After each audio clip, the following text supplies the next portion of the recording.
নমস্কার বন্ধুরা, বিন্দাস রান্নাঘরের চ্যানেলে আমি শম্পা, সবাইকে স্বাগতম। তো বন্ধুরা, শ্রাবণ মাস তো পড়েই গেছে, আর এই শ্রাবণ মাসের জন্যই আজকে আমি একটা নিরামিষ পদ রেসিপি শেয়ার করছি। আশা করি প্রথম থেকে শেষ পর্যন্ত দেখবেন, খুবই ভালো লাগবে।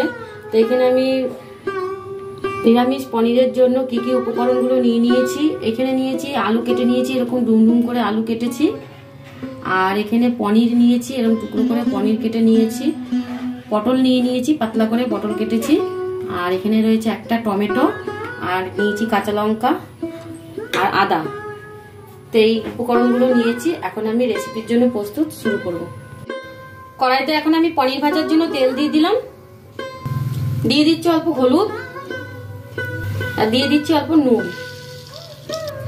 এবারে আমি পনিরগুলোকে হালকা লাল করে ভেজে নেব।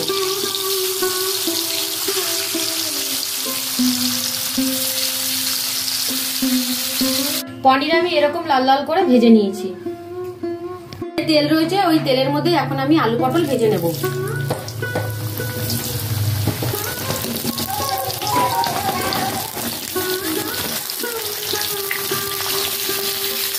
আলু পটলগুলো একটু লাল লাল করে ভাজবো।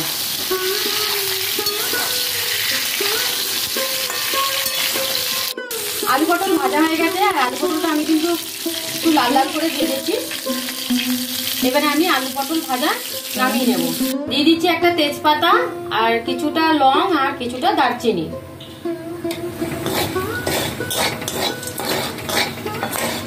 এবারে আমি দিয়ে দেব এখানে আদা, লঙ্কা আর পোস্ত বাটা।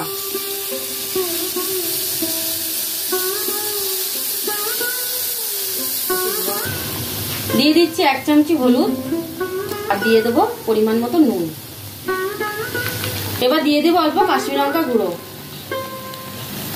এখানে আমি অল্প কাশ্মীরি লঙ্কা গুঁড়ো দিলাম, যেহেতু এখানে আমি পোস্ত বাটা দিয়েছি। আদা, লঙ্কা আর পোস্তর সঙ্গে নুন হলুদের সঙ্গে একটু ভালো করে কষিয়ে নেব। দিয়ে দেবো টমেটো কেটা, একখানা ছোট সাইজের টমেটো নিয়ে নিয়েছি। দিয়ে দেবো 1 চামচ জিরের গুঁড়ো, আর 1 চামচ ধনের গুঁড়ো। মশলাটাকে আমি আরো ভালো করে কষিয়ে নেব, এখানে যাতে কাঁচা টমেটোর গন্ধটা না আসে।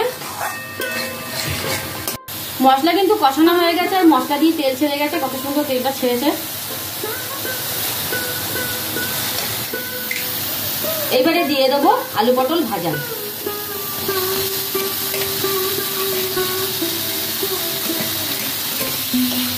বন্ধুরা, খুব সহজ রেসিপি, কিন্তু খুব একটা মশলা ঘরে লাগবে না, আর ঘরে থাকা উপকরণ দিয়েই বানিয়ে নিন পটল পনির। এখানে আমি বেশি কিছু মশলা দিইনি, এখানে আদা বাটা, লঙ্কা বাটা আর একটু পোস্ত বাটা দিয়েছি। এই দিয়ে আমি মশলাটাকে খুব ভালো করে কষিয়ে নেব। এবারে দিয়ে দেবো একটু জল। তো বন্ধুরা, এত সুন্দর গন্ধটা এসেছে। তো এইভাবে না করে খেলে কিন্তু বুঝবেন না, তাই বলছি এইভাবে নিরামিষ পদ করে খান, খুবই ভালো লাগবে। কালারটাও কিন্তু খুব সুন্দর এসেছে। এবার দিয়ে দেবো জল।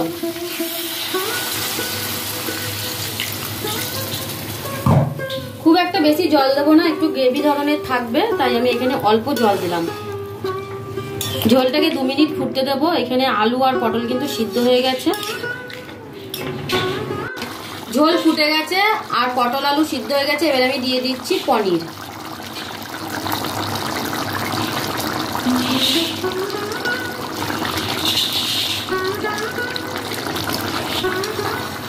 পনিরগুলোকে একটু আমি ভেতরে এইভাবে খুন্তি দিয়ে ভেতরে ঢুকিয়ে দিচ্ছি, যাতে মশলাটা পনিরের ভিতরে ঢুকে যায়। এবারে দিয়ে দিচ্ছি গরম মশলা।